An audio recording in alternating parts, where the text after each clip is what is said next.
Praise the lord. ప్రభు అయిన యేసుక్రీస్తు నామంలో మీ అందరికీ హోసన్నా మినిస్ట్రీస్ తరపున హృదయపూర్వకమైన వందనాలు తెలియపరుస్తున్నాను. ప్రభు మిమ్మల్ని ఆశీర్వదించి దీవించునుగాక. పరిశుద్ధ గ్రంథంలో నుండి పేతురు రాసిన మొదటి పత్రిక 1వ అధ్యాయం 7, 8, 9 వాక్యాలని నేను చదువుతున్నాను. జాగ్రత్తగా ఆలకించండి. నశించిపోవు సువర్ణము అగ్ని పరీక్ష వలన శుద్ధపరచబడుచున్నది కదా, దానికంటే అమూల్యమైన మీ విశ్వాసము ఈ శోధనల చేత పరీక్షకు నిలిచినదై యేసుక్రీస్తు ప్రత్యక్షమైనప్పుడు మీకు మెప్పును మహిమయు ఘనతయు కలుగుటకు కారణమగును. మీరు ఆయనను చూడకపోయినను ఆయనను ప్రేమించుచున్నారు.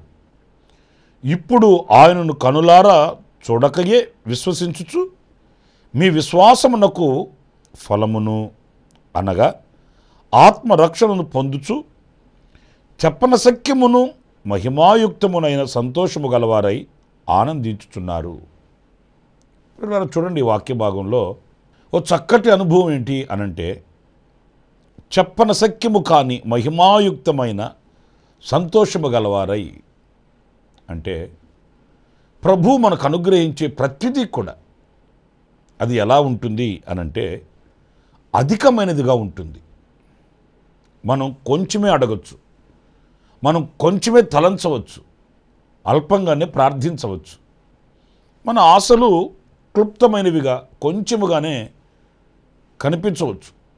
కానీ దేవుడు మన ఎడల తలంచిన తలంపులు అవి వర్ణనాతీతమైనవి. దేవునికి మన ఎడల ఉన్న ఆలోచనలు అవి మనకు ఊహకు అందనివిగా కనిపిస్తాయి. ఇక్కడ మనం ఒకవేళ అగ్ని పరీక్షల వలన మనం శోధింపబడినప్పటికీ కూడా ఈ వాక్యం చెప్తున్న సత్యం, ఈ అగ్ని పరీక్షలలో మన విశ్వాసం నిలిచి ఉండాలి. చూడండి, ఇది మన పిల్లలు పరీక్షలు వ్రాస్తున్న సమయం. ఇంచుమించు పిల్లలందరూ సిద్ధపడుతుంటారు. ఇప్పుడే పరీక్షలు వ్రాస్తున్న వాళ్ళు కొంతమంది ఉన్నారు, సంపూర్తి చేసుకునే వాళ్ళు కొంతమంది ఉన్నారు, ఇంకా పరీక్షలు వ్రాయడానికి సిద్ధపరచబడుతున్న వాళ్ళు కొంతమంది ఉన్నారు. అసలు పరీక్ష దేనికి? ప్రమోషన్ కొరకు. పరీక్ష లేనిదే ప్రమోషన్ లేదు. ఒక ఉన్నత స్థానానికి మనం వెళ్ళలేము. ఒక ఉన్నత స్థితికి మనం వెళ్ళాలంటే మనకు పరీక్ష ఉండాలి. ఏంటి ఆ పరీక్ష అనంటే, గతం ఏమి మనం నేర్చుకోగలిగాము, ఎలా మనం దేవునితో నడవగలిగాము, ఎలా విశ్వాసపు జీవితాన్ని కాపాడుకోగలిగాము, ఓ పరీక్ష మనకు కావాలి. చాలామంది ఏమనుకుంటారంటే, ఈ పరీక్షలు కష్టాల కొరకు వస్తాయి, ఈ పరీక్షలు మనల్ని అణగద్రొక్కడానికి వస్తాయి, ఈ పరీక్షలు చేదైన అనుభవాలు అని చాలామంది వాళ్ళ యొక్క ఆలోచన ధోరణిని అలా మలుచుకుంటారండి. కానీ ఎప్పుడైతే మనకు ఆ పరీక్ష కలుగుతుందో, ఆ పరీక్షలో మనం ఒక జయాన్ని చూడగలుగుతామో, ఆ విజయం మనకి ఎంత ఆనందాన్ని ఇస్తుందో. మనం చూస్తుంటాం కదండి, మన పిల్లల్ని సంవత్సరం రోజులు చదువుతారు, పరీక్షలు వ్రాస్తారు, అందులో వాళ్ళకి జయము కలిగినప్పుడు వాళ్ళ ఆనందం అంతా ఇంత కాదండి. నిజమే, ఒక విజయవంతమైన బ్రతుకు మనకు సంతోషదాయకమైనటువంటి అనుభూతిలోనికి మనం తీసుకుని వస్తుంది. అలాగే మనము అగ్ని పరీక్షల వలన పరిశోధింపబడుతున్నప్పుడు ఈ విశ్వాసాన్ని మనం కాపాడుకునే వారమే అయితే, ప్రియులారా, ఈ 9వ వాక్యంలో మనం గమనిస్తాం కదండి, చెప్పనశక్యము కాని మహిమాయుక్తమునైన ఆనందం. అంటే ఇక వర్ణించడానికి ఊహకు అందనంత మహిమాయుక్తమైన సంతోషం అట. ఈరోజు మనిషికి ఈ సంతోషమే కరువైపోతుందండి. ఆస్తులు ఉంటున్నా సంతోషంగా ఉండలేకపోతున్నారు, అంతస్తులు కట్టుకున్నా సంతోషంగా ఉండలేకపోతున్నారు, మిద్ది మేడల్లో జీవిస్తున్నా కూడా సంతోషంగా బ్రతకలేకపోతున్నారు. తాత్కాలికంగా యాంత్రికంగా సంతోషాన్ని కొని తెచ్చుకుంటున్నారండి. అక్కడికి వెళితే సంతోషం ఉంటుందట, ఇక్కడికి వెళితే సరదాగా ఉండొచ్చట, ఇలా చేస్తే సంతోషంగా ఉండొచ్చట, ఏదో అద్దెకు తెచ్చుకుంటున్నట్లు యాంత్రికంగా బ్రతుకుతున్నటువంటి అనుభవాల్ని మనం చూస్తున్నాం. ప్రియ దేవుని బిడ్డలారా, ఇక్కడ మన విశ్వాసాన్ని మనం కాపాడుకునే వారమైతే ఎన్ని అగ్ని శోధనలు వచ్చినా ఆ అగ్ని శోధనలలో మనము విశ్వాసాన్ని కాపాడుకొని మనం క్రీస్తు వైపు చూస్తూ నడకను ప్రారంభించిన వారమే అయితే వారికి కలిగే ఆ చెప్పన సఖ్యము కాని మహిమాయుక్తమైన ఆనందం వారి వశమవుతుంది అనేది ఈ వాక్యం చెప్తున్న ఓ మంచి చక్కటి అనుభవం. మరొక మాట ఫిలిప్పి సంఘానికి పరిశుద్ధుడైన పౌలు రాసిన పత్రికలో 4వ అధ్యాయం 7వ వాక్యంలో మనం చదివినప్పుడు, అప్పుడు సమస్త జ్ఞానమునకు మించిన దేవుని సమాధానము యేసుక్రీస్తు వలన మీ హృదయములకును మీ తలంపులకును కావలియుండును. ప్రియులారా, ఇక్కడ సమస్త జ్ఞానమునకు మించిన దేవుని సమాధానం అంటే జ్ఞానమునకు మించిన సమాధానం. ప్రియ దేవుని బిడ్డలారా, ఈ రోజున చాలా విధాలుగా మనిషి జ్ఞానాన్ని పొందుకుంటున్నాడండి. చదువుల ద్వారా, పాఠ్య పుస్తకాల ద్వారా, చరిత్రల వల్ల ఇలాగా ఎంతో జ్ఞానం ఉంటుంది. జ్ఞాన సంపద కలిగిన వారిగా ముద్ర వేయించుకుంటున్నారు, కాదనట్లేదు. కానీ వాటి వలన ఎంత సమాధానంగా ఉండగలుగుతున్నాము, ఎంత సంతోషకరమైన జీవితాన్ని, శాంతికరమైన బ్రతుకుని మనం బ్రతకగలుగుతున్నాము. అయితే ఇక్కడ మనం గమనించవలసింది ఈ జ్ఞానమునకు మించిన సమాధానం. ప్రియమైన వారలారా, ఈరోజు సమాధానకరమైన బ్రతుకు ఎందరు బ్రతుకుతున్నారు? ఈ రోజున సమాధానంగా సంతోషంగా ఎంతమంది బ్రతుకుతున్నారని మనం ఇంటర్వ్యూ చేస్తే లేక పరీక్ష చేస్తే చాలామందికి సమాధానం కరువై, అదొక కరువండి. పిల్లలు ఉంటున్నారు, ఆస్తులు ఉంటున్నాయి, ఉద్యోగాలు ఉంటున్నాయి, లోకంలో ఎన్ని ఉండాలనో అన్ని సంపాదించుకుంటున్నారు. కానీ హృదయానికి గుప్పెడు గుండెకు సమాధానం ఉండట్లేదండి. ఎన్నో అలజడులు, కుటుంబాలలో అసమాధానకరమైనటువంటి ఛాయలు, ఉదయాన లేచినది మొదలుకొని మరలా మరణమనే పడక యొద్దకు వెళ్ళేంత వరకు కూడా ఎన్నో కలవరాలు. కుటుంబీకులలో కానివ్వండి, ఉద్యోగాలలో కానివ్వండి, వ్యవసాయాలలో కానివ్వండి, చేతి పనులలో కానివ్వండి, ఈ రోజున మనిషి హృదయం అసమాధానంతోనే దినాన్ని ముగిస్తుంది అనే విషయానికి మనం ఎదురు చెప్పలేమండి. ఈ సమస్త జ్ఞానమునకు మించిన దేవుని సమాధానం యేసుక్రీస్తు వలన మీ హృదయములను మీ తలంపులను కావలియుండును. అంటే యేసుక్రీస్తు వలన మనకు ఈ సమాధానం కలుగుతుందట. మరి దేని మూలముగా మనకు సమాధానం కలగదండి. నెమ్మదిగా, విశ్రాంతిగా, ప్రశాంతంగా బ్రతకలేమండి. పురులరా, సమాధానం లేని బ్రతుకు ఎంతకాలం బ్రతికితే ఏముంది? గంజి తాగినప్పటికీ కూడా, లేక ఒక చిన్న పూరి గుడిసెలో మనం బ్రతుకుతున్నప్పటికీ కూడా ఎప్పుడైతే సమాధానం కలిగి ఉండగలుగుతామో ఆరోగ్యంగా కూడా మనం బ్రతకగలుగుతామండి. ఈరోజు హృదయంలో ఉన్న ఆ తలంపులను బట్టి, హృదయంలో ఉన్న ఆ కాఠిన్యతను బట్టి ఈరోజు మనిషికి ఆరోగ్యం ఉండట్లేదు, సమాధానం ఉండట్లేదు.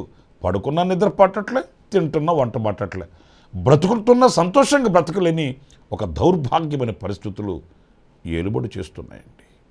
కనుక యేసుక్రీస్తు మూలాన సమస్త జ్ఞానమునకు మించిన సమాధానం మనకు లభ్యమవుతుంది, మనకు దొరుకుతుంది. యేసుక్రీస్తు కూడా ఆయన చెప్పాడు, నా శాంతినే నేను మీకు అనుగ్రహించుచున్నాను, మీకు సమాధానం కలుగునుగాక అని ఆయన ప్రకటించాడు. ఈ సమాధానం మనం కోరుకోవాలి. సమాధానకరమైన బ్రతుకుని మనం అపేక్షించాలి. మనం ప్రార్థించేటప్పుడు ఎన్నో కోరుకుంటుంటాం. ప్రార్థించేటప్పుడు ఎన్నో మనవులు చేస్తుంటాం, ఎన్నో విషయాల నిమిత్తం ఆయన సన్నిధిలో కన్నీరు కారుస్తుంటాం. కానీ ఉన్నా లేకపోయినా, తినకపోయినా నేను సమాధానంగా బ్రతికితే చాలు, సమాధానకరమైన బ్రతుకు నాకు కావాలని ఎంతమంది కోరుకోగలుగుతున్నారు? నా ప్రియులారా, ఈ మాటలు వింటున్నాను. నీవు దేవుని సమాధానం నీ హృదయాన్ని ఏలుకోవాలని, ఏలుబడి చేయాలని, నీ హృదయాన్ని కావలి ఉండాలని ఆశించవలసిన అవసరం ఎంతైనా కూడా ఉంది.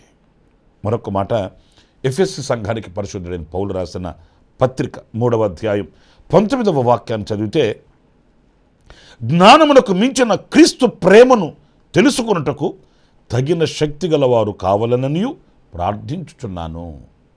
ఇక్కడ జ్ఞానమునకు మించిన ప్రేమ. నిజమే, అసలు ఈ జగత్తుకి పునాది ఏంటి మనం తలంచుకుంటుంటాము? ప్రేమ. దేవుని వాక్యం చెబుతుంది, ప్రేమ లేని వాడవైతే నీవు వ్యర్థుడవు అని వ్రాయబడి ఉందండి. అయితే ఇక్కడ జ్ఞానమునకు మించిన క్రీస్తు ప్రేమను అంటే దేవుడు మనల్ని ఎంత ప్రేమించాడు. మనం ఎప్పుడు చదువుతుంటాం, దేవుడు లోకాన్ని ఎంతో ప్రేమించను, ఎంతో అంటుంటాం, కానీ ఎంత ప్రేమించాడో ఏనాడు కూడా ధ్యానించమండి. కొంతమంది వాక్యం వింటారు, ఏ వాక్యం చెప్పారండి అని అంటే, భలే చెప్పాడండి అంటారు. ఏం చెప్పాడో చెప్పలేరండి. ఆ రీతిగానే దేవుడు లోకాన్ని ఎంతో ప్రేమించను అని చెప్తారు. ఎంత ప్రేమించాడు, నా స్థితి ఏంటి, నా గతి ఏంటి, ఒకప్పుడు నా పరిస్థితి ఎలా ఉన్నది, నా ప్రభు నన్ను ప్రేమించి ఆకర్షించి రక్షించి ఈ క్షమభిక్షను పెట్టబట్టియే కదా ఈ పునాది మీద, క్రీస్తు అనే బండ మీద నిలిచి ఉన్నాను అని ఏనాడు కూడా ఆ ప్రేమను తలంచరండి. ఆ క్రీస్తు మన ఎడల కనుపరిచిన ఆ ప్రేమ, క్రీస్తులో మనకు దొరికిన ఆ క్షమ, ఇవన్నీ లోతైన అనుభవాలలో మన హృదయాన్ని ఆధ్యాత్మికమైనటువంటి ఎత్తుల్లోనికి తీసుకుని వెళ్ళే అమూల్యమైన అనుభవాలండి. క్రీస్తు ప్రేమను మనం తెలుసుకోవాలట. ఆ క్రీస్తు ప్రేమను తెలుసుకున్నటకు శక్తి గలవారము కావాలని దైవజనుడు పౌలు ప్రార్థిస్తున్నాడట. నిజమే, ఏదో తాత్కాలికంగా ప్రేమించడం కాదండి, ఏదో వాక్యాన్ని బ్యాడ్జీలాగా వ్రాసుకోవడం కాదు, వాక్యాన్ని గోడలకు రాసుకోవడం కాదు, బైబిల్ పట్టుకొని దేవుని మందిరానికి రావడం కాదు. మన హృదయంలో ఆయనకి ఎంత స్థానం ఇచ్చి ఉన్నాము చూడండి. మనం ప్రేమించే వారిని ఎప్పుడు మర్చిపోలేము, మాటి మాటికి జ్ఞాపకం చేసుకుంటుంటాం.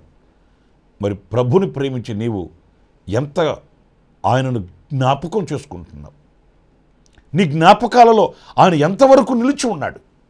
ఆదివారమేనా, లేకపోతే పండుగ రోజులు మాత్రమేనా, లేకపోతే కష్టాలు వచ్చినప్పుడా, లేకపోతే సుఖం కలిగినప్పుడా, లేకపోతే అనుక్షణం నీ జ్ఞాపకాలలో ఆయన రూపం మెదులుతుందా? నీవు ఆయన వాస్తవంగా ప్రేమిస్తే, వాస్తవంగా ఆయనను స్నేహిస్తే, ఆయనను గూర్చిన జ్ఞాపకాలు నీ మదిని ఆధ్యాత్మికమైన లోతుల్లోనికి తీసుకుని వెళ్తాయి.